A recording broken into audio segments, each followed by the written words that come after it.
ระมหากษัตริย์ประสานราชรัฐทั่วทุกที่สร้างสรรค์ความสามัคคีผูกมิตรไมตรีต่างชาติทั่วไป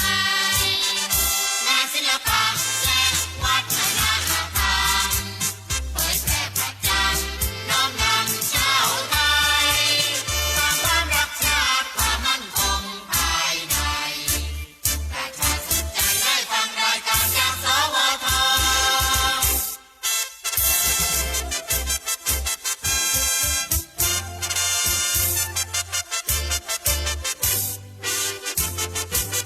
สถานีวิทยุกระจายเสียงแห่งประเทศไทย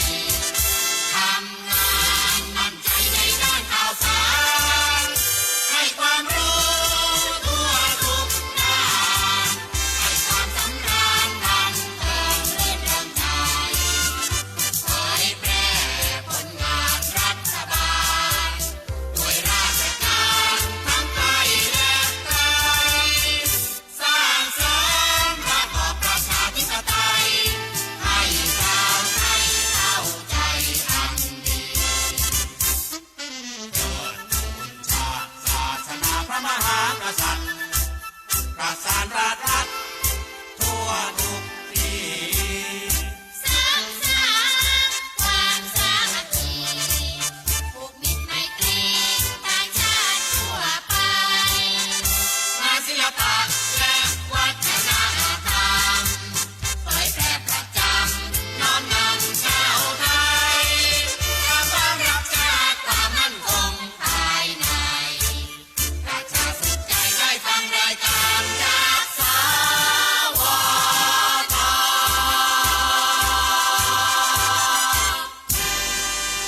อรุณสวัสดิ์ค่ะท่านผู้ฟังที่นี่สถานีวิทยุกระจายเสียงแห่งประเทศไทยจังหวัดลำปางสถานีเพื่อบริการข้อมูลข่าวสารหน่วยงานภาครัฐและท้องถิ่นที่เชื่อถือได้ถูกต้องรวดเร็วพร้อมพัฒนาคุณภาพชีวิตประชาชนชาวลำปางให้ดีขึ้นอย่างยั่งยืนทำการส่งกระจายเสียงในระบบ FM ความถี่ 97 เมกะเฮิรตซ์ จากอาคารห้องส่งเลขที่ 420 ถนนพหลโยธิน ตำบลหัวเวียง อำเภอเมือง จังหวัดลำปาง ตั้งแต่เวลา 5 นาฬิกาถึง 24 นาฬิกา เป็นประจำทุกวัน มีนางสาวเดือนอินตะเป็นผู้อำนวยการสถานี ช่างเทคนิคประกอบด้วย นายประสานทิมทอง นายแหลมเพชรนันตาแสง นายภูพิงพงศิริแสน และว่าที่ร้อยตรีอาทิตย์วรรณวารีสำหรับผู้ประกาศประกอบด้วย นางกาญจนาอินทา นายบรรหารสุยะ นางอัชราพรปวงจันทร์ และนางสาวชุติการเหล่าชัยค่ะ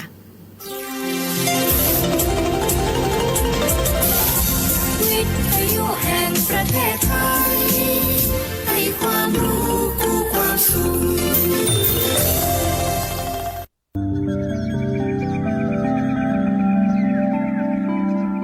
สถานีวิทยุกระจายเสียงแห่งประเทศไทยจังหวัดลำปาง FM 97 เมกะเฮิรตซ์ เสนอรายการ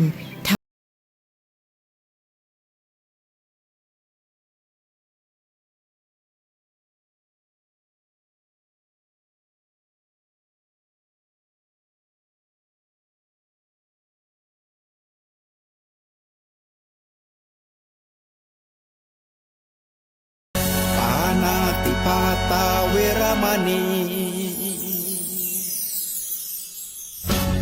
อทินนาทานาเวรมณีกาเมมุสาสุราเม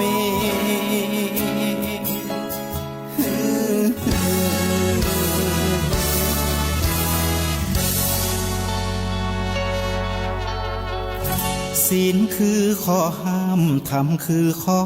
ให้พุทธองค์ตรัสไว้ชี้ทางใจให้ภาคเพียรเบญจศีลเบญจธรรมท่องจำสมัยเราเป็นนักเรียนธรรมะไม่เคยแปลเปลี่ยนแต่เรายังจำได้ไหม มาทวงคำมันหมู่บ้านศีลห้าถือเป็นพันธะ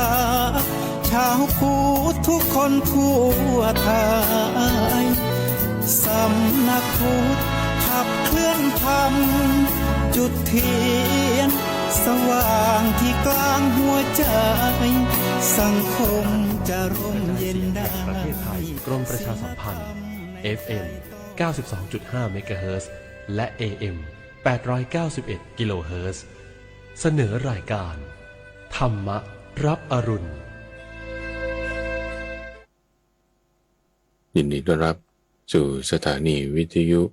กระจายเสียงแห่งประเทศไทยด้วยรายการธรรมรับอรุณในทุกวันพุธเป็นช่วงของใต้ร่มโพธิบทที่ข้าพเจ้าจะนำหัวข้อประเด็นแม่บทแห่งธรรมะอันใดอันหนึ่งมาพูดคุยทำความเข้าใจก่อนที่เราจะไปฟังเรื่องราวแม่บทหัวข้อนั้นเรามาทำจิตให้มีความสงบมีความวิเวกกันสักครู่หนึ่งท่านผู้ฟังวันนี้เราเอาเรื่องของการเจริญเมตตาพรหมวิหารกรุณามุทิตาและอุเบกขาด้วยให้เราตั้งจิตเอาไว้อันเป็นไปด้วยกับเมตตาหมายถึงความรักความปรารถนาดีจนเปรียบไว้เหมือนกับเวลาที่มารดามองดูลูกที่เพิ่งเกิดจากครรภ์ของตนในอ้อมอกมองดูด้วยจิตใจที่มีความรักความเมตตาด้วยจิตใจแบบนี้เราแผ่ไปยังสรรพสัตว์ทั้งหลายในทิศเบื้องหน้าทิศเบื้องขวาเบื้องหลังเบื้องซ้ายเบื้องบนและเบื้องล่างทั่วทุกทางเสมอหน้ากันตลอดโลกทั้งปวงที่มีอยู่จากนั้นเราตั้งจิตไว้อันเป็นไปด้วยกับกรุณากรุณาคือความปรารถนาให้สรรพสัตว์ทั้งหลายพ้นจากความทุกข์ถ้าก็มีความทุกข์อย่างใดอย่างหนึ่งอยู่ท่านเปรียบไว้เหมือนกับเวลาที่เราจะลงโทษตีทำร้ายใครสักคนใดคนหนึ่งหรือสัตว์ประเภทใดประเภทหนึ่งแล้วเกิดฉุกคิดได้ว่าไม่ทำดีกว่าเขาจะได้รับความทุกข์ได้รับความเจ็บปวดก็หยุดการทำนั้นนั่นคือความกรุณาเราตั้งจิตเอาไว้อันเป็นไปด้วยกับกรุณาอันไม่มีเวรไม่มีพยาบาทเป็นจิตกว้างขวางประกอบด้วยคุณอันใหญ่หลวงอย่างไม่มีประมาณให้แผ่ไปยังสรรพสัตว์ทั้งหลายในทิศเบื้องหน้าทิศเบื้องขวาเบื้องหลัง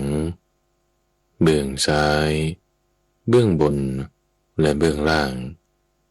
ทั่วทุกทางเสมอหน้ากันตลอดโลกทั้งปวงที่มีอยู่ท่านเปรียบไว้เหมือนกับคนเป่าสังที่มีกำลังแข็งแรง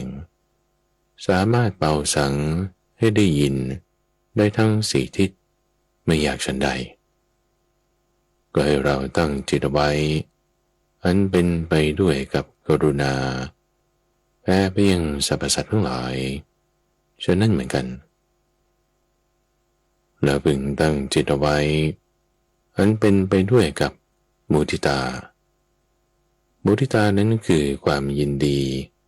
ที่เขาได้พ้นจากทุกข์หรือมีความสุขอย่างใดอย่างหนึ่งจะสามารถกำจัดความอิจฉาริษยาออกไปได้ถ้าเรามีความยินดีด้วยโชคลาภความสุขหรือพ้นจากทุกข์เช่นพ่อแม่เห็นลูกได้ความสุขอย่างใดอย่างหนึ่งน้อยก็ตามมากก็ตามพ้นจากความทุกข์อย่างใดอย่างหนึ่งก็ยินดีพอใจด้วยไม่นึกน้อยเนื้อต่ำใจหรือนึกเกลียดชังไม่พอใจแต่มีความมุทิตาเราตั้งจิตเอาไว้อันเป็นไปด้วยกับมุทิตาอันเป็นจิตไพบูลย์ใหญ่หลวงไม่มีเวรไม่มีประมาณ ไม่มีพยาบาทแผ่ไปยังสรรพสัตว์ทั้งหลายในทิศเบื้องหน้า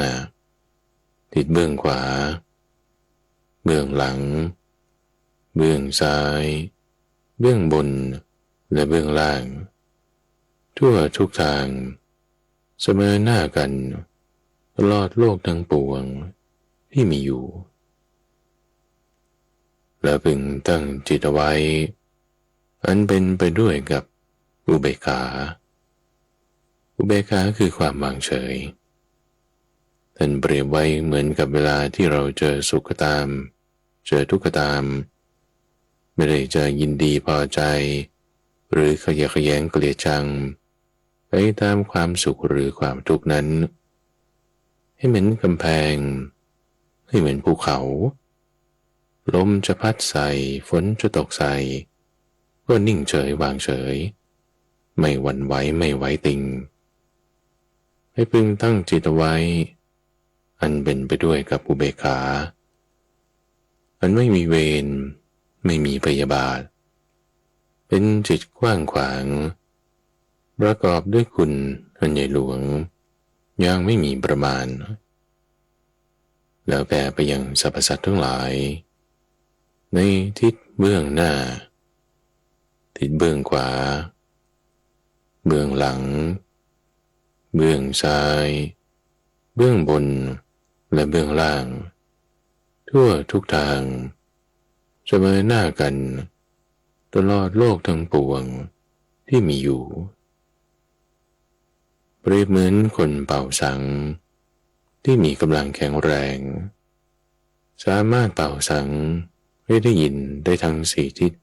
ไม่ยากฉันใดตัวนั้นก็พึงตั้งจิตไว้อันเป็นไปด้วยกับเมตตากรุณามุทิตาและอุเบกขาแผ่ไปยังสรรพสัตว์ทั้งหลายฉะนั้นเหมือนกันก็ให้สรรพสัตว์ทั้งหลายจงมีความสุขจงมีความเกษมจงมีความเจริญ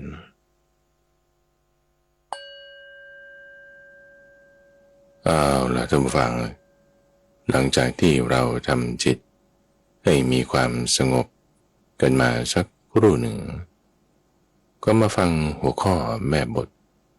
ประเด็นธรรมะที่พระพุทธเจ้าท่านได้ยกขึ้นเอาไว้ตั้งแต่ในสมัยที่ท่านยังมีพระชนชีพอยู่เพื่อที่จะให้เกิดเป็นประโยชน์เป็นแนวทางเป็นทางดำเนินในการที่ผู้ฟังเขาจะทำตามปฏิบัติตามได้ในหัวข้อประเด็นที่ท่านจะยกขึ้นนั้นก็อาศัยเหตุปัจจัยจากการที่มีคนมาถามบ้างมีเหตุการณ์ใดเหตุการณ์หนึ่งเกิดขึ้นบ้างโดยเหตุปัจจัยนั้นๆรวมกับปัญญาในระดับสัมมาสัมพุทโธของท่านก็จึงเกิดเป็นความรู้นี้ขึ้นมาเกิดเป็นหัวข้อเราเรียกว่าแม่บทในทุกวันพุธเป็นช่วงของใต้ร่มโพธิบทที่เราจะทำความสงบกันสักครู่หนึ่งแล้วก็มาอธิบายหัวข้อธรรมะซึ่งหัวข้อธรรมะตั้งแต่ในสมัยพุทธกาลมาเนี่ยท่านผู้ฟังเราภิกษุภิกษุณีอุบาสกอุบาสิกาใครก็ตามที่ได้ฟังแล้วเขาก็พยายามที่จะจดจำทรงจำทำความเข้าใจจำให้มันได้มากมีเยอะก็ต้องยิ่งจำให้ได้หมดให้ได้ถูกต้องแล้วก็พอมาในสมัยภายหลังก็มีการรวบรวมลงมาในตำราคัมภีร์ที่เราเรียกในสมัยปัจจุบันว่าพระไตรปิฎกมีส่วนที่เป็นคำอธิบายเสริมเพิ่มเติมก็เติมเข้ามาแล้วก็แยกสัดส่วนชัดเจนเอาไว้ข้อนี้เป็นเหมือนกับมรดกที่สืบทอดต่อกันมาท่านผู้ฟังคือมรดกเนี่ยไม่ใช่ว่าจำเป็นจะต้องเป็นสิ่งของเท่านั้นสิ่งของอะไรที่เหลือไว้จากความที่มีอยู่ของพระพุทธเจ้าบาทจีวรนี่เราไม่รู้ว่าหายไปไหนแล้วของท่านเนี่ยบาทจีวรไม่เห็นหรือว่าแม้แต่พระธาตุ คือร่างกายพอแตกดับแล้วเผาออกมาเศษซากที่เหลืออยู่ที่ไหนเขาก็ไปเก็บไว้ตามเจดีย์จุดนั้นจุดนี้ไว้ให้กราบไหว้บูชานั่นก็มีส่วนหนึ่งส่วนที่สำคัญจริงๆตั้งแต่ตอนที่ท่านอยู่เราบอกว่าอันเนี้ยเป็นมรดกนะต้องช่วยกันรักษาให้ดีนะนั่นคือเรื่องของโพธิปักขิยธรรม37อย่างหัวข้อที่ข้าพเจ้าได้เคยอธิบายไปในส่วนของโพธิปักขิยธรรมคือเรื่องของอิทธิบาท4อันนี้ได้เคยอธิบายรวบรวมกันเอาไว้แล้วเดี๋ยวนี้ต้องการจะอธิบายเพิ่มเติมเรื่องของสติปัฏฐานในรายละเอียดของสติปัฏฐาน4ข้อซึ่งเป็นหนึ่งในโพธิปักขิยธรรม37ก็หมายถึงองค์ธรรมที่จะให้เกิดการตรัสรู้ธรรมบรรลุธรรมะได้เรื่องของสตินั้นจริงๆแล้วข้าพเจ้าเนี่ยพูดมาทุกตอนเลยตั้งแต่ในเรื่องของการทำจิตให้สงบจุดใดจุดหนึ่งก็ต้องมีสติเรื่องของการนำธรรมะไปใช้ในชีวิตประจำวันคุณจะระลึกถึงธรรมะหมดนั้นได้ก็ต้องมีสติหรือแม้แต่คำถามหลายๆข้อที่ท่านผู้ฟังได้ส่งถามกันมามันก็ต้องมีสติประกอบกันในจุดนี้เพราะฉะนั้นในวันนี้เนี่ยเรามาทำความเข้าใจในพื้นฐานเบสิกไปจนกระทั่งถึงจุดที่สำคัญรายละเอียดในหัวข้อธรรมะมีอยู่อย่างไรนั่นคือเรื่องของสติปัฏฐาน4เรามาทำความเข้าใจไปทีละข้อทีละคำในคำว่าสตินี่ก่อนสติเนี่ยท่านให้ความหมายเอาไว้ว่าหมายถึงความระลึกได้นี่เราแปลเป็นภาษาไทยนะระลึกถึงสิ่งที่ทำจำคำที่พูดแล้วแม้นานได้ท่านใช้คำนี้สติไม่ใช่สัญญาสติไม่ใช่สังขารสติคือสติคือบางคนอาจจะจัดว่าสตินี่เป็นอะไรในขันธ์ห้าเป็นสัญญาหรือสังขารคือสติเป็นมรรค8ป่ะอยู่ในส่วนของมรรคในส่วนของปฏิปทาให้ถึงความดับไม่เหลือของทุกข์แต่ถ้าขันธ์ห้าเนี่ยมันอยู่ในส่วนของทุกข์เป็นคนละส่วนกันจะบอกว่าเป็นสังคตธรรมก็พูดได้อยู่ก็ไม่มีปัญหาเพราะว่ามันก็ปรุงแต่งกันหมดอะจะแยกเป็นแค่2อย่างก็คือมีการปรุงแต่งกับไม่มีการปรุงแต่งส่วนไม่มีการปรุงแต่งก็เป็นนิโรธไปส่วนที่มีการปรุงแต่งมันก็ยังเป็นทุกข์สมุทัยแล้วก็มรรคก็มีก็จะต้องมีการแยกแยะแจกแจงทีนี้สัมมาสติก็มีมิจฉาสติก็มีตรงกับว่าระลึกได้นี่แหละคุณระลึกถึงอะไรล่ะถ้านึกถึงระลึกถึงเรื่องที่มันไม่ดีแล้วให้กิเลสเกิดเนี่ยมันก็เป็นมิจฉาสติเช่นโจรนี่นะเขาจะวางแผนในการที่จะปล้นธนาคารหรือว่าฉกชิงวิ่งราวคนจะโกงจะขโมยจะคิดแผนเนี่ยความระลึกได้ของเขาก็ต้องเป็นไปในทางไม่ดีเป็นไปในทางมิจฉาสติความระลึกได้นั้นก็คือนึกออกนั่นเองจำได้นั่นเองเช่นคุณจำที่วางกุญแจไว้อยู่ไหนนะนึกได้ละเบอร์โทรศัพท์ของคนนั้นมันเบอร์อะไรนะนึกไม่ออกก็เลยไปเปิดโทรศัพท์ดูเดี๋ยวนี้เขาไม่ได้จำเบอร์โทรศัพท์กันแล้วใช่ปะบางทีมันก็นึกไม่ออกเพราะฉะนั้นตรงนี้เราจึงต้องแยกจุดเรื่องของความจำในเคสของคนที่นึกอะไรไม่ออกจำเรื่องนี้ไม่ได้งั้นก็หมายความว่าคุณไม่มีสติอย่างนั้นหรือมันก็ไม่แน่คือเราจะไปเมารวมเอาว่าคนเป็นอัลไซเมอร์จำเรื่องนั้นเรื่องนี้ไม่ได้นี่คือเขาเผลอสติไม่ใช่เราจึงต้องทำความเข้าใจให้มันลึกลงไปเพิ่มเติมที่ว่าระลึกถึงสิ่งที่ทำจำคำที่พูดแล้วแม้นานได้อันนี้คือความหมายทั่วๆไปของคำว่าสติซึ่งมันเป็นการนึกถึงระลึกถึงนั่นเองทีนี้ว่าความระลึกถึงนึกถึงเนี่ยไม่ใช่ว่าเรื่องเก่าๆโดนๆนานๆแล้วสมัยเด็กฉันเป็นยังไงฉันจะจำไม่ได้อันนั้นมันก็ส่วนหนึ่งนะคือค คนที่มีความสามารถเรื่องสติเขาก็จะไปนึกถึงตรงจุดนั้นได้แต่ว่าแม้แต่คนที่เป็นอัลไซเมอร์ก็ตามถ้าเขานึกถึงลมหายใจได้ถ้าเขานึกถึงกายของเขาได้อย่างนั้นก็เรียกว่ามีสติเอาแค่นึกถึงแบบสิ่งเฉพาะหน้าเนี่ยนึกถึงพุทโธได้เงี้ยหรือแม้แต่บางคนอาจจะไม่ได้นึกถึงคำพูดเฉพาะเจาะจงอันใดหนึ่งที่เป็นแบบแผนการปฏิบัติเช่นลมหายใจอานาปานสติพุทโธเป็นพุทธานุสติหรือหมวดธรรมะอันใดหนึ่งที่เขาบอกโอ้ฉันจะต้องระลึกถึงจุดนั้นได้นั่นก็เป็นธรรมานุสติใช่ปะเขาอาจจะจำข้อมูลส่วนนั้นไม่ได้เพราะว่าสมองเนี่ยมันอาจจะแบบมีปัญหาในการจำจุดใดจุดหนึ่งนั้นก็จำอันอื่นก็ได้ไงอะไรก็ได้สักอันใดหนึ่งซึ่งมันจะต้องจัดอยู่ใน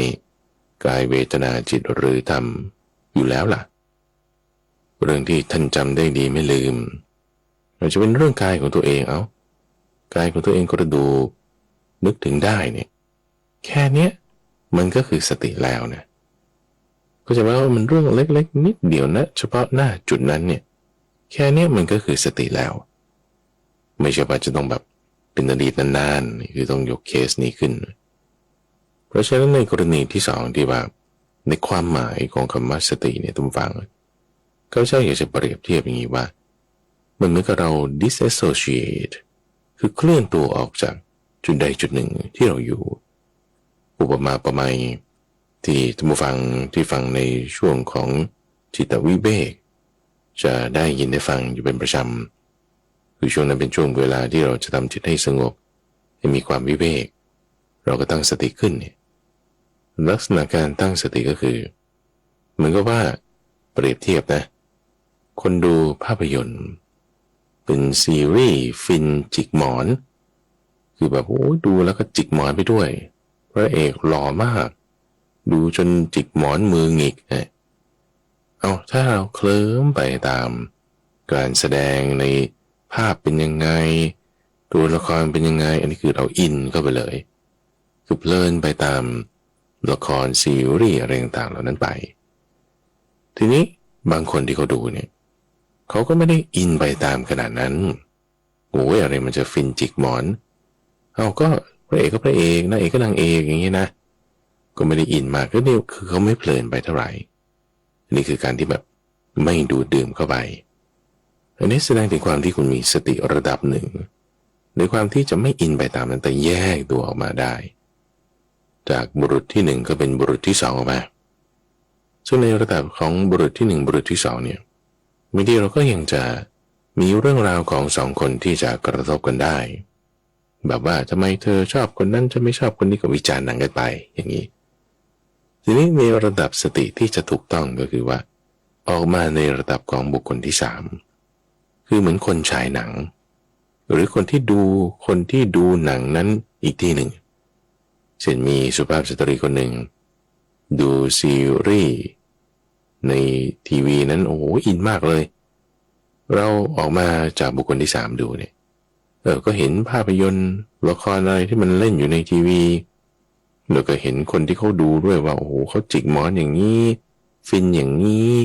ยิ้มอย่างนี้หัวเราะอย่างนี้เห็นตรงนี้ขึ้นมาเนี่ยแล้วคุณแยกออกมาจากบุคคลที่สามมองเข้าไปนี่แหละคือระดับของสติข้าพเจ้าต้องการให้ท่านผู้ฟังลองนึกถึงบางครั้งบางคราวนะตัวเราเองเนี่ยตกอยู่ในสถานการณ์ที่แบบไม่น่าพอใจอย่างใดอย่างหนึ่งแล้วแบบจะโกรธขึ้นอย่างเงี้ยแล้วเห็นไหมตัวเองโกรธเห็นไหมว่าความโกรธมันมีขึ้นมาถ้าเห็นนะนี่คือลักษณะที่เรามีสติอยู่แล้วเลยเพราะว่าเราอยู่ในสถานการณ์ถูกไหมคนนี้เขาว่าอย่างนี้เกิดถูกขับรถปาดหน้าแล้วเขาชูนิ้วก้อยให้แล้วเราจะโกรธมีความโกรธเกิดขึ้นคุณก็เห็นรู้อันนี้คือมีสติแล้วมีสติแล้วก็ต้องแยกต่อไปอีกว่าคุณจะดับได้ไหมถ้าอย่างอื่นมันไม่มีกำลังเช่นความเพียรสมาธิปัญญามีกำลังน้อยในการดับมันก็จะทำได้ยากได้ช้าถ้ามีกำลังมากคือถ้าสติมีกำลังมากแล้วประกอบกับความเพียรสมาธิและปัญญามีกำลังมากด้วยก็จะทำให้มันดับได้เร็วหรือถ้าสติมีกำลังมากเลยอยู่แล้วด้วยเนี่ย เหตุการณ์ที่มันจะเกิดขึ้นมันก็จะเป็นไปได้น้อยลักษณะความที่คุณรู้ขึ้นว่าเฮ้ยนี่ฉันโกรธแล้วเนี่ยหรือเห็นว่าเอ้ยคนนั้นเนี่ยโอ้โหเขาหัวเราะอย่างนี้โกรธอย่างนี้ไปตามเรื่องราวที่เขาเห็นนั้นอันนั้นมันคือมีสติแล้วนะ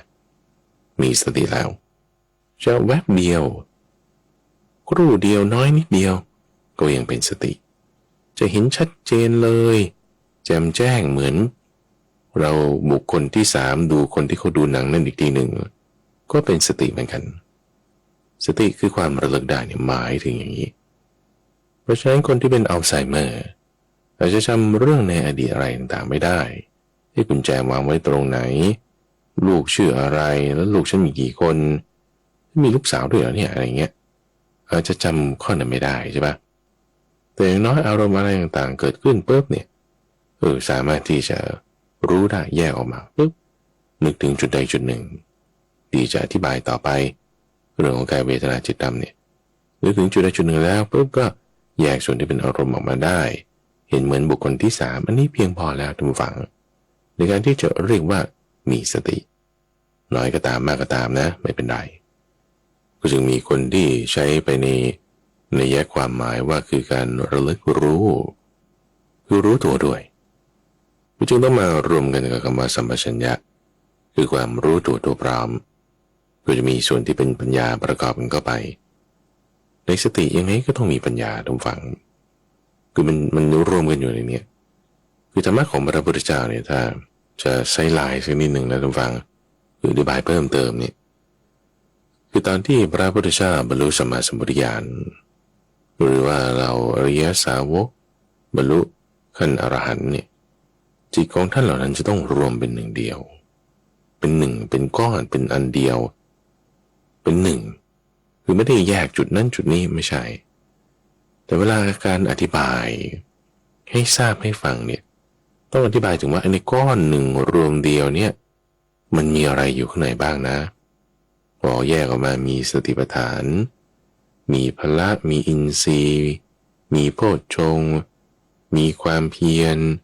มีศีลรวมกันอยู่ในนี้แต่แยกออกเพื่ออะไรก็เหมือนคุณทำอาหารคุณทำขนมนั่นแหละจะให้มันออกมาโอ้โหรสชาติกลมกล่อมดีได้ทำยังไงนะ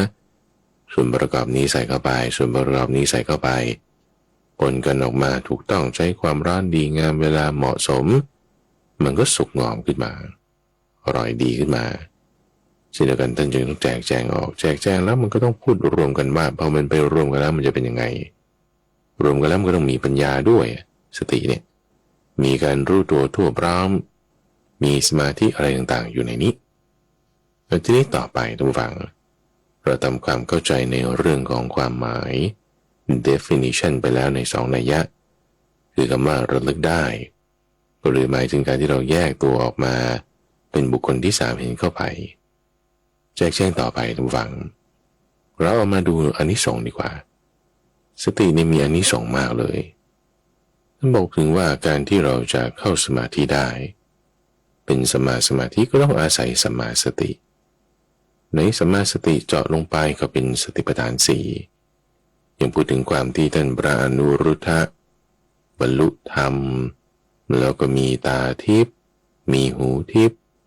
รู้จิตใจของคนอื่นได้เห็นอดีตอนาคตปัจจุบัน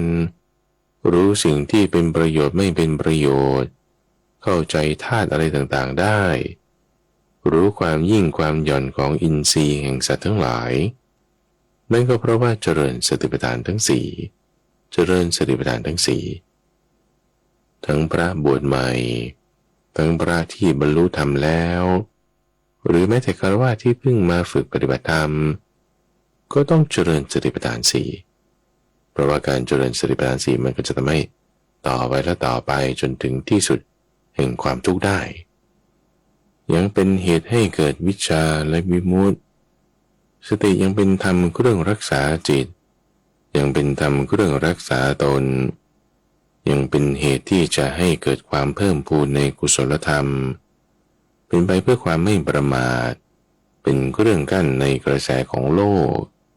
อย่างเวลาที่เราจะสวนทวนกระแสของตัณหาของกิเลสใช้สตินี่แหละเป็นเครื่องมือ จะทำให้เราตื่นอยู่ในโลกนี้ได้ไม่หลับไหลไปตามความเพลิดเพลินตามกระแสของตาหูให้เป็นเหตุถึงนิพพานให้แจ้งซึ่งเจโตวิมุตติปัญญาวิมุตติได้เพราะอันนี้สงส์นี้มีมากมายเลยทีเดียวนี่คือเราพูดมาถึงความหมายผ่านมาแล้วเนาะแล้วก็มาอธิบายถึงเรื่องอานิสงส์ของสติเขาต่อมาก็อยากจะเอาคู่ตรงข้ามมาเปรียบเทียบกันด้วยเพื่อให้เกิดความเข้าใจในส่วนที่แตกต่างกันสิ่งที่จะตรงข้ามกับสติท่านผู้ฟังนั่นคือความประมาท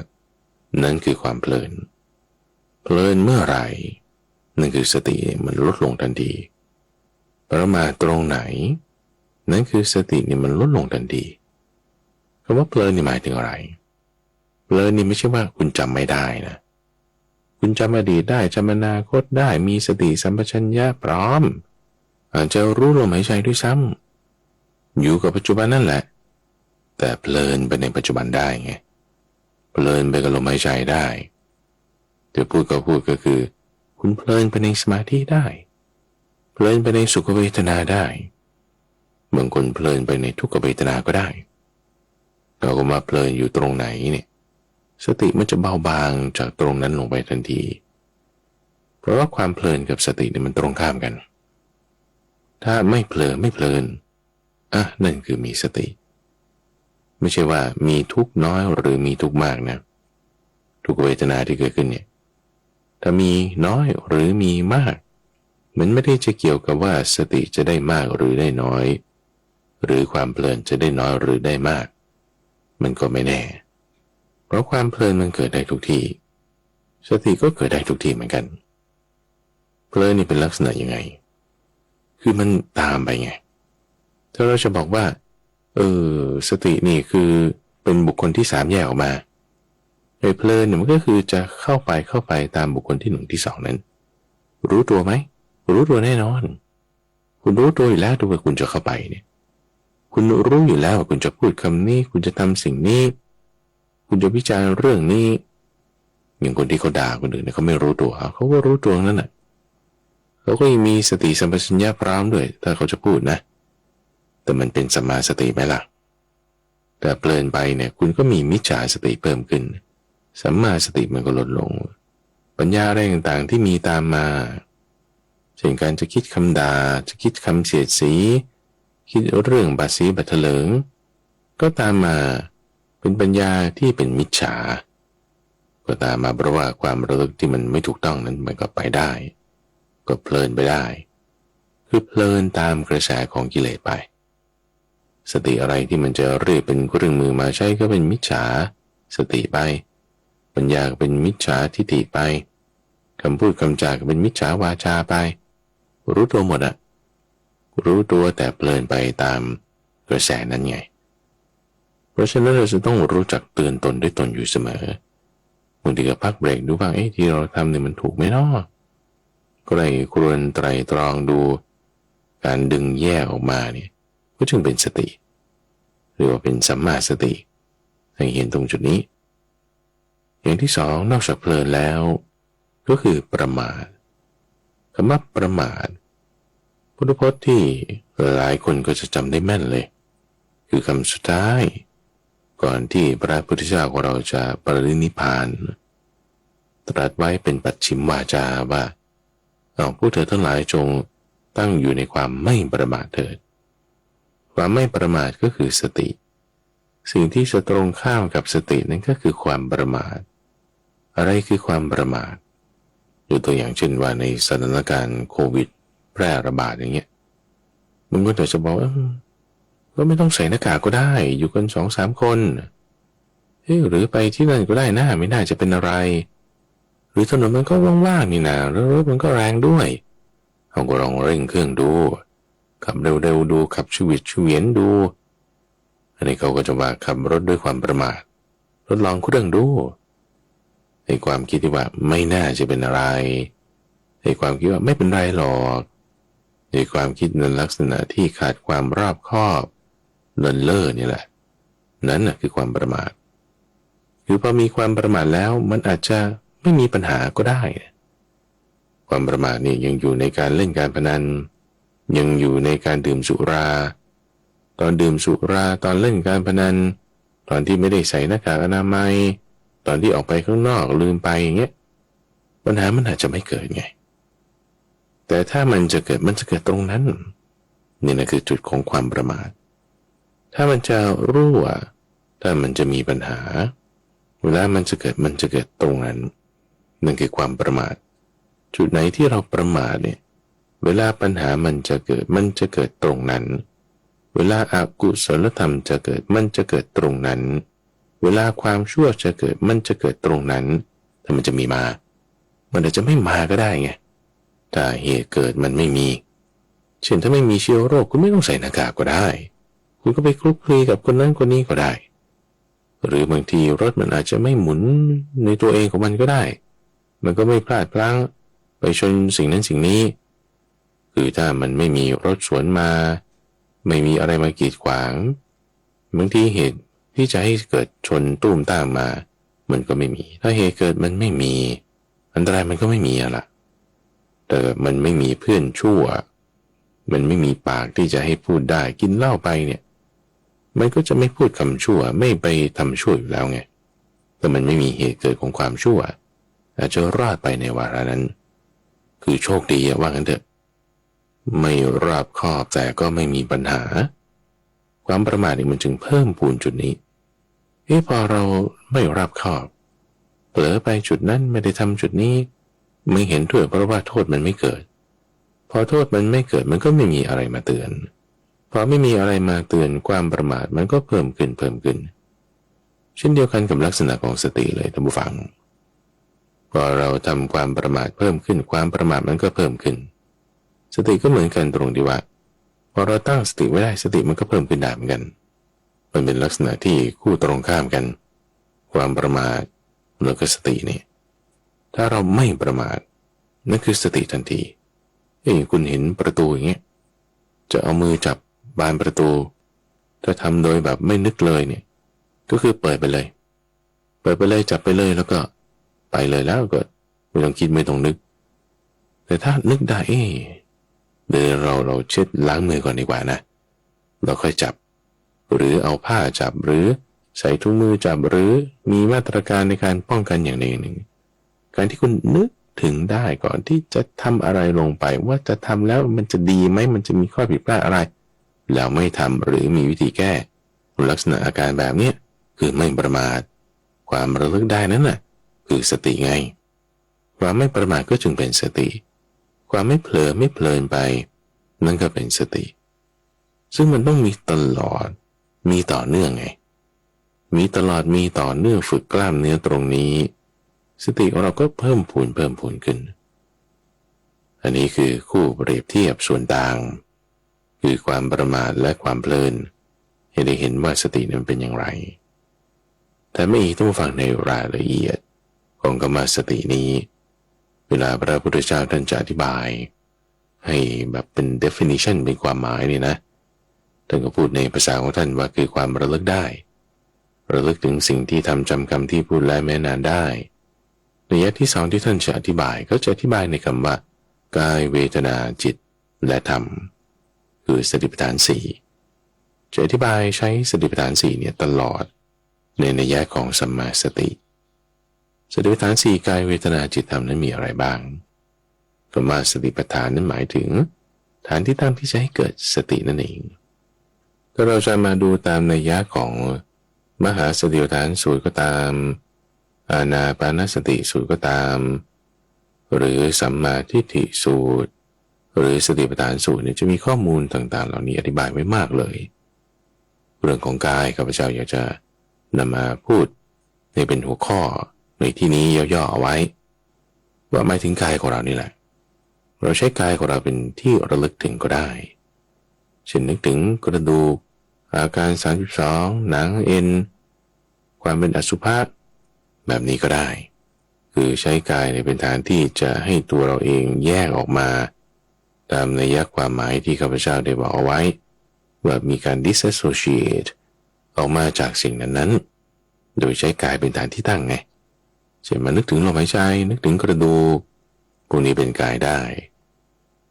ข้อมูลที่มีมาในส่วนของอานาปานสติสูตรก็บอกถึงว่าลมหายใจเนี่ยเป็นกายอย่างหนึ่งในบรรดากายทั้งหลายก็มีจะเป็นกายของตัวเราก็ได้กายของคนอื่นก็ได้เห็นจากภายในก็ได้เห็นจากภายนอกก็ได้พอพูดถึงกายอย่างนี้แล้วก็ต้องแจกแจงนิดนึงว่าเอาอย่างคนที่เป็นนางแบบคนสวยๆดาราพวกเนี้ยเขาก็เห็นกายของเขาเหมือนกันนะดูกระจกทุกวันเลยวันละ20 ครั้งยังน้อยไปอย่างเงี้ย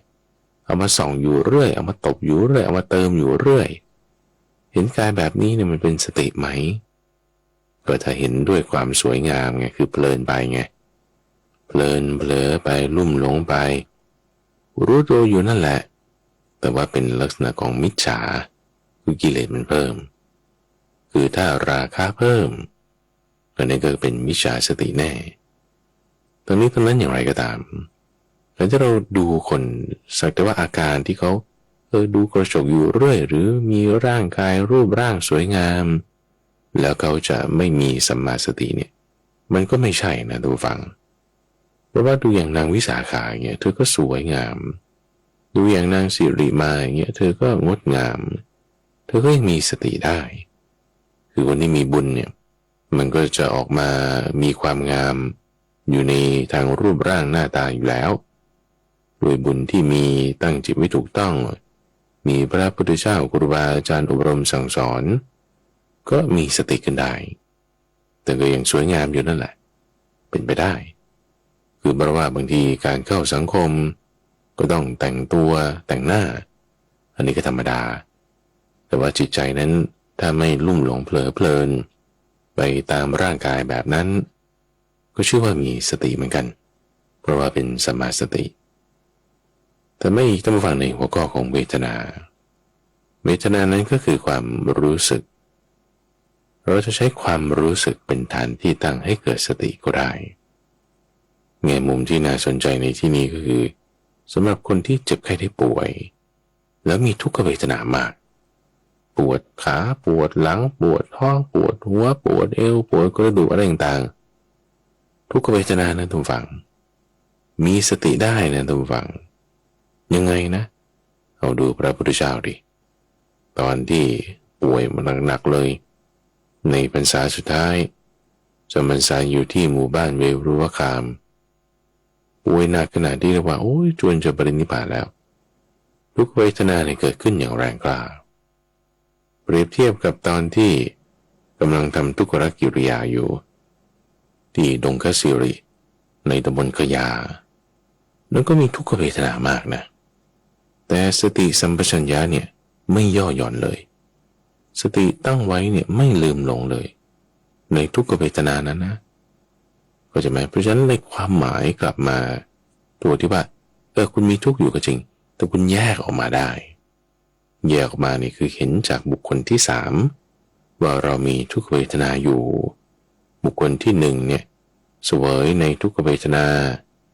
ซึ่งเปรียบเหมือนเป็นบุคคลที่2ที่กระทำซึ่งกันและกันอยู่เมื่อเราเห็นข้อนี้ว่ามันเกิดขึ้นนะเรามีอยู่นะ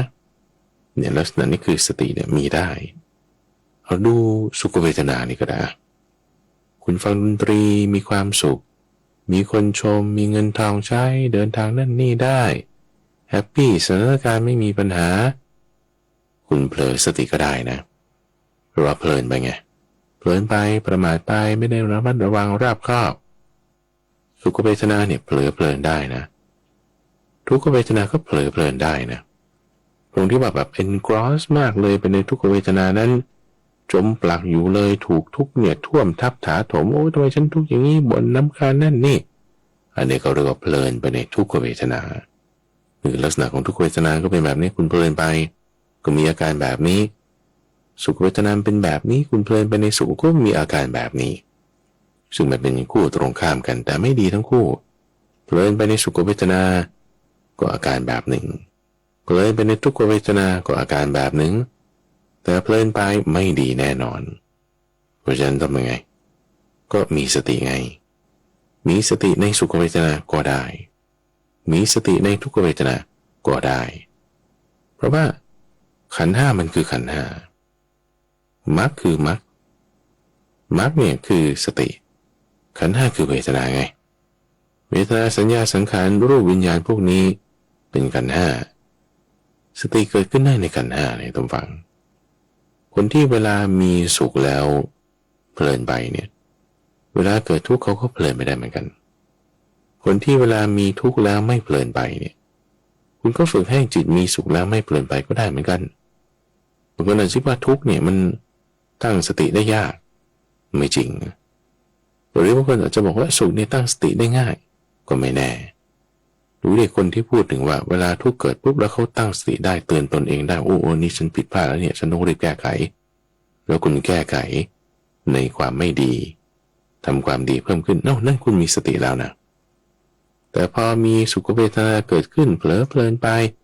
มันง่ายกว่าด้วยซ้ำในสุขเวทนานั้นอันตรายมีมากกว่าด้วยซ้ำในสุขเวทนานั้นประโยชน์มีมากกว่าด้วยซ้ำในทุกขเวทนานั้นเนี่ยเพราะว่าสติคุณตั้งได้ไงจนจะเคยพูดเตือนเอาไว้ถึงความที่ว่าบางคนอยู่ลำบากเนี่ยมันยังดีกว่านะเพราะว่าถ้าอยู่สบายแล้วกุศลธรรมมีความเพลินมีความประมาทเกิดขึ้นเนี่ยนี่มันไม่ดีแต่ถ้าอยู่ลำบากแล้วมีกุศลธรรมคือความมีสติความไม่เพลินความระลึกได้เกิดขึ้นเนี่ยอยู่ลำบากนั้นมันดีแล้วก็จึงมีนักบวชในส่วนที่ว่ามักจะทรมานตนเองให้ลำบากนั้นก็สุดตรงไปข้างหนึ่งไงก็ต้องระวังชิ่งไปทางนั้นในขณะเดียวกันบางคนที่ไม่สนใจอะไรเลยฉันจะเอาแต่หาความสุขอย่างเดียวนั่นก็สุดตรงไปอีกข้างหนึ่งก็อย่าไปทางนั้นเราก็ต้องมาในทางสายกลางนั่นคือสตินี่จึงเป็นมัชฌิมาปฏิปทาหาได้ในเวทนาได้มีเวทนาเกิดตรงไหนสติคุณตั้งได้แน่นอนในพระสูตรเรื่องราวนี้ก็ยังแจกแจงถึงส่วนที่เป็นทุกขมสุขด้วยอุเบกขาอะไรต่างๆด้วยก็มีได้เป็นเวทนานุปัสสนาสติปัฏฐานต่อมาในหัวข้อเรื่องของจิตก็คือการใช้จิตเป็นฐานที่ตั้งในที่นี้ถ้าเราดูตามนัยยะในพระสูตรเนี่ย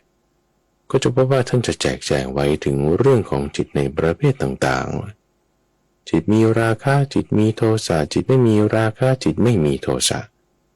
หมายความว่าอะไรหมายความว่าถ้าเรารู้ว่าจิตเราฟุ้งซ่านเนี่ยนะท่านผู้ฟังนั่นคือคุณมีสติแล้วนะแค่เรารู้ว่าเรามีจิตฟุ้งซ่านแล้วนั่นน่ะคือคุณมีสติระลึกได้แล้วคือมันก็ถอนตัวออกมาดูแล้วเหมือนเราเห็นคนเขาดูละครแล้วเขาก็จิกหมอนร้องไห้ไปตามหัวเราะไปตามนั่นแหละอารมณ์มันยังเป็นไปอย่างนั้นอยู่แต่ว่าอาจจะยังละไม่ได้ยังละความฟุ้งซ่านไม่ได้อย่างที่ว่าแต่รู้ว่ามันจิตมันแบบโกรธแล้วจิตมันแบบรักแล้วรุ่มหลงไปแล้วนี่คือรู้อารมณ์ต่างๆที่เกิดในจิตแล้วก็ถ้ามันดับไปก็รู้ด้วยถ้ามันยังมีอยู่ก็รู้ด้วยก็ค่อยๆพยายามที่จะตั้งสติมีกำลังมากขึ้นแล้วสมาธิความเพียรมันก็ค่อยเกิดขึ้นก็จะค่อยสามารถละได้ต่อไปหรือจิตสงบเองก็ตามระวังถ้าเพลินไปในความสงบนั้นเพลินไปไม่รู้ตัวก็ไม่รู้ตัวเนี่ยไม่ใช่ว่าไม่รับรู้ถึงความสุขนะมีความสุขความสงบจากสมาธิก็รับรู้อยู่นั่นเป็นวิญญาณไม่ใช่สติสังขารไม่ใช่สติสัญญาไม่ใช่สติแต่สติเกิดได้ในทั้งวิญญาณสังขารสัญญานั้นโดยการเกิดของมันนั้นก็อย่างที่ว่าระลึกรู้ไม่เพลินไปตามสัญญาสังขารวิญญาณนั้นแต่ตั้งสติออกไปได้คือคนที่จะเพลินไปตามการรับรู้ในความสุขเขาก็จะจมอยู่ในความสุขในสมาธิที่จิตเป็นสมาธินั้นก็ต้องอย่าเพลินไปจะไม่เพลินได้สตินั้นมันตั้งเอาไว้ถ้าผู้ฟังจะแยกยังไงล่ะระหว่างการที่ว่าฉันเพลินไปในความสุขกับการที่ว่าฉันมีสติอยู่ในความสุขนั้นบางทีมันดูยากนะคือถ้าจะเปรียบเทียบกับว่าจนเจอความทุกข์ใช่ไหมแล้วฉันก็อดทนในความทุกข์นั้นได้เนี่ย การที่คุณอดทนในทุกขเวทนาที่เกิดขึ้นได้นั่นคือการที่คุณมีสติบางทีมันยังดูง่ายกว่านะดูง่ายกว่าการที่ว่าเราจะไม่เพลินไปในความสุขนั้นนั่นแหละมันคือสติเหมือนกันคือถ้าดูในส่วนทุกขเวทนาเห็นดูในส่วนสุขเวทนามันก็ไม่ยากละใช้จิตนี่แหละดูให้เห็นจิตในจิตในคำที่ท่านจะเรียกใช้มาตั้งแต่ในเรื่องของกายแล้วล่ะว่าเห็นกายในกายเห็นเวทนาในเวทนาเห็นจิตในจิตคือเห็นตรงนี้เห็นในภายในว่ามันแยกกันยังไงแยกส่วนกันยังไงมีส่วนประกอบอะไรสติคือการแยกแยะโดยซ้ำก็อยากจะเพิ่มเติมในส่วนที่เป็น definition คือความหมายในข้อที่3นี้ด้วยว่าสติก็คือการแยกแยะด้วยจากในข้อแรกที่พูดมาว่าสติคือความระลึกได้ในข้อที่2ที่พูดถึงว่าสติเนี่ยมันเป็นการที่ disassociate ออกมาแยกตัวออกมาเป็นบุคคลที่3ในความหมายที่3ตรงนี้ก็คือเหมือนกับการแยกแยะส่วนต่างๆออกแยกการรับรู้คือวิญญาณออกจากเวทนาแยกสัญญาออกจากสังขารแยกสังขารออกจากวิญญาณแยกให้เห็นส่วนต่างๆเนี่ยด้วยสติสัมปชัญญะในจิตของเรานี่แหละคำว่าเห็นในภายในนี่จริงๆเป็นคำเดียวกันเห็นกายในกายเป็นภายนอกหรือภายในเห็นเวทนาในเวทนาเป็นภายในหรือภายนอกเห็นจิตในจิตนั้นเป็นภายนอกหรือภายในก็ด้วยการเห็นจิตในจิตนั้นคือการที่แยกแยะออกการเห็นสิ่งที่เป็นในภายในก็จึงเป็นการแยกแยะออกนั่นเองจึงจะเป็นส่วนที่เรียกว่าเป็นการใช้จิตตานุปัสสนาสติปัฏฐานการที่จิตของเราสงบลงนั่นก็เป็นการเห็นจิตในจิตแบบหนึ่งเพราะว่าคุณละในส่วนที่เป็นความฟุ้งซ่านได้ความมีราคะโทสะเป็นต้นได้แล้วมาสงบได้เนี่ยคือแยกส่วนออกไปละทีนี้ความละเอียดมันมีลงเพิ่มเติมขึ้นไปว่าพอถึงความสงบในจิตแล้วคุณจะแยกส่วนที่เป็นความสงบนั้นออกไหม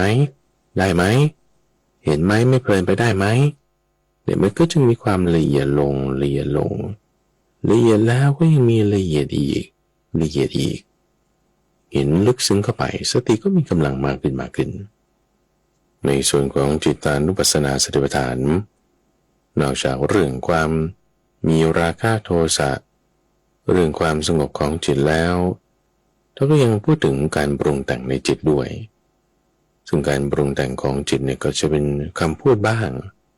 มีความคิดว่าฉันจะพูดไปอย่างไรการปรุงแต่งของจิตนั้นก็มีการปรุงแต่งทางจิตให้มันสงบระงับลงก็ได้สงบระงับแล้วจิตเป็นสมาธิก็ด้วยให้มีสติอยู่ในทุกๆอย่างที่เกิดขึ้นในช่องทางใจของเราที่มีจิตเนี่ยไปทำหน้าที่ในการรับรู้ตรงไหนให้มีสติอยู่ตรงนั้นเลยใช้จิตเป็นฐานที่ตั้งให้เกิดสติได้เพราะฉะนั้นคนที่เป็นอัลไซเมอร์หรือคนอาจจะสมาธิสั้นอาจจะมีความฟุ้งซ่านในจิต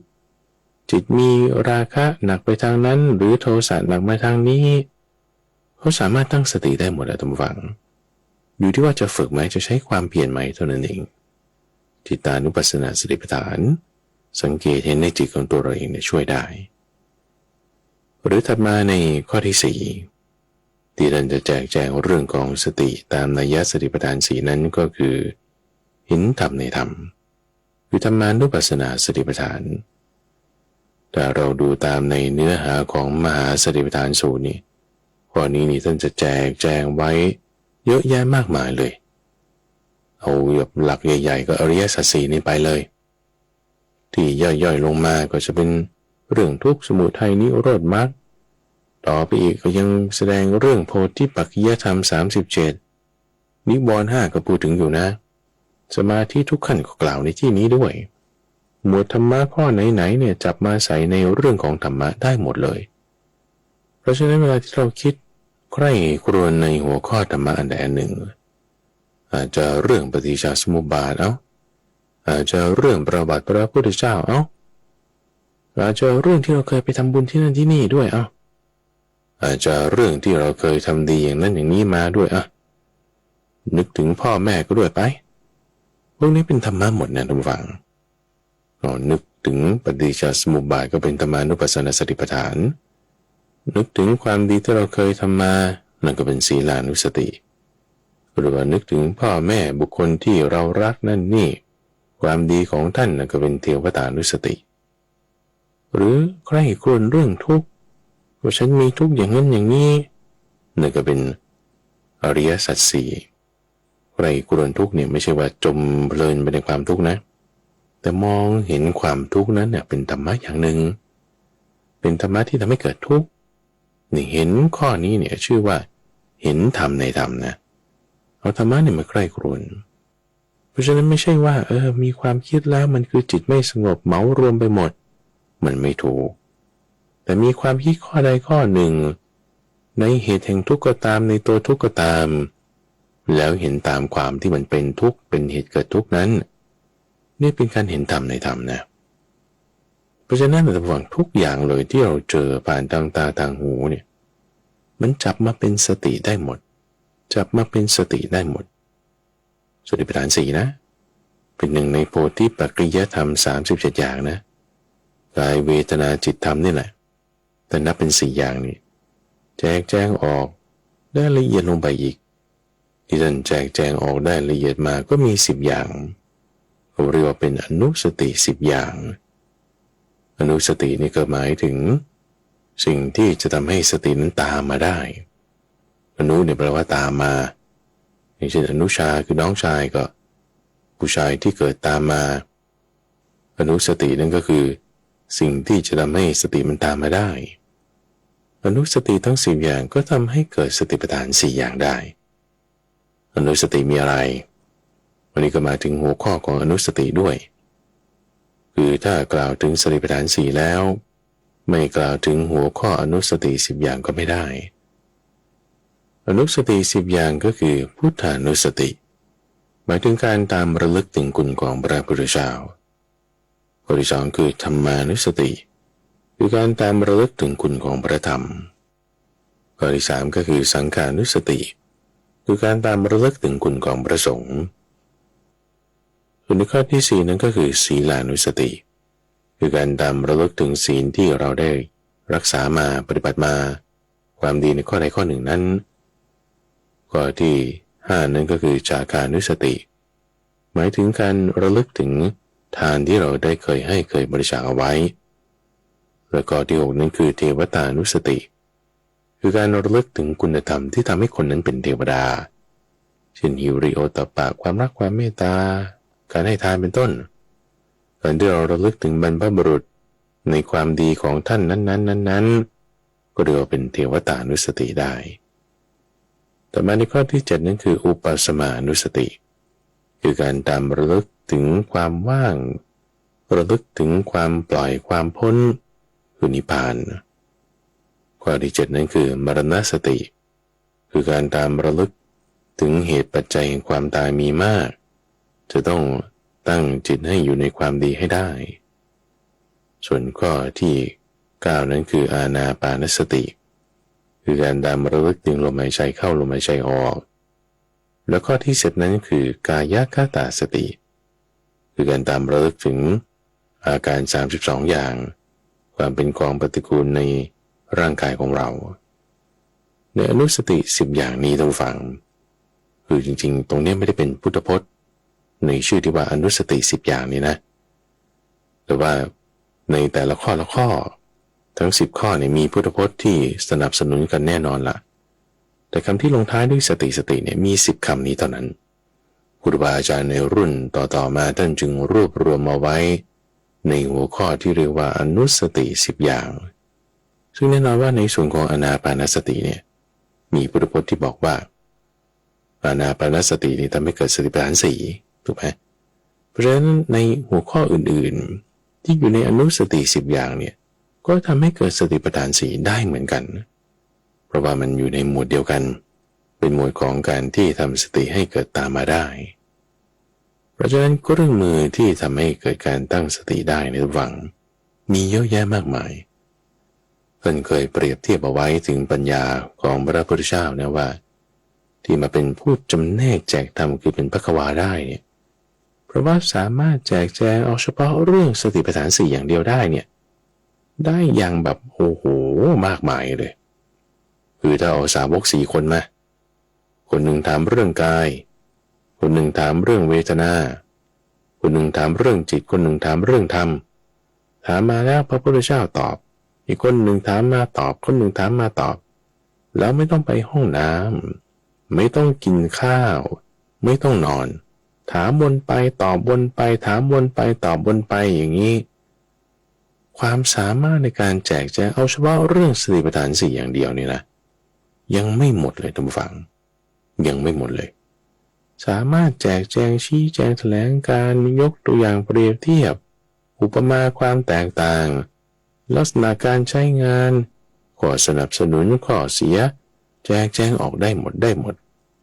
ไม่มีหมดไม่มีอั้นไม่มีที่สุด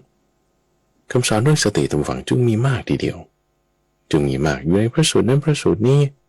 ข้าพเจ้าเอามาพูดเนี่ยยังพูดไม่หมดเลยมีเรื่องราวที่จะให้เทศต่อบอกต่อกันไปได้อยู่อีกนะนี่คือเรื่องของสติปัฏฐาน4เนี่ยมันเยอะมากแต่ในที่ยกมาให้ท่านฟังนี้เนี่ยคือเป็นตามแม่บทเป็นหัวข้อ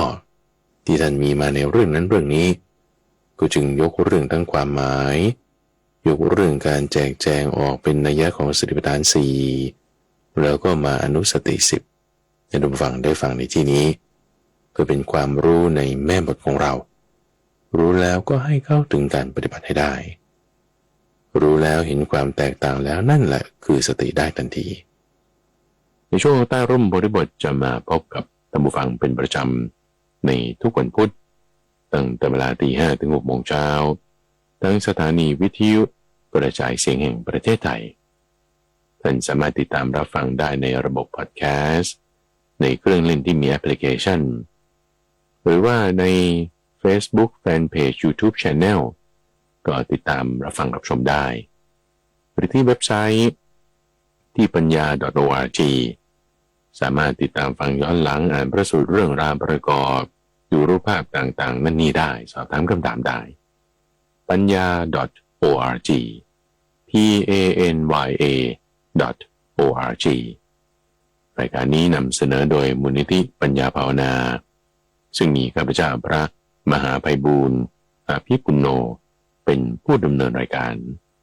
แล้วพบกันใหม่ในวันพรุ่งนี้เจริญพร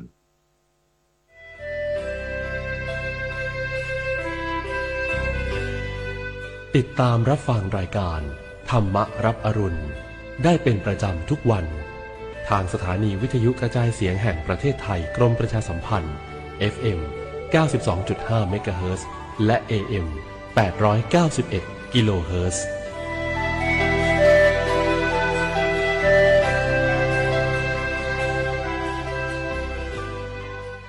ว่าในเรื่องการใช้รถใช้ถนนที่หลายคนก็คงเคยเจออย่าขับรถเร็วเลยครับเวลาชนก็ชนแรงขับอยู่ดีๆก็ด้านมีรถคันอื่นขับปาดหน้าคิดดีไว้ครับดีที่ไม่ชนมีรถบีบแตรไล่บางทีผมก็อาจจะเกะกะจริงๆ บ่นได้แต่ก็ใจเย็นไว้ครับตรงไหนมีป้ายห้ามขับเร็วก็แค่ผ่อนคันเร่งรักษากฎจราจรปลอดภัยไว้ก่อนความคิดดีจังหนูชอบผมก็ชอบนะป้าก็ชอบแม่ชอบจังขับรถมีน้ำใจรักษาวินัยจราจรใครๆก็ชอบ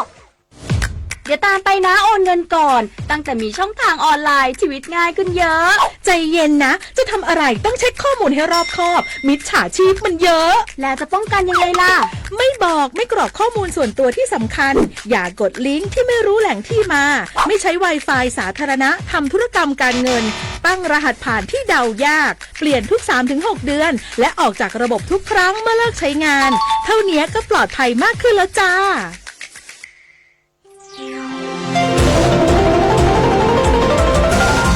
วิทยุแห่งประเทศ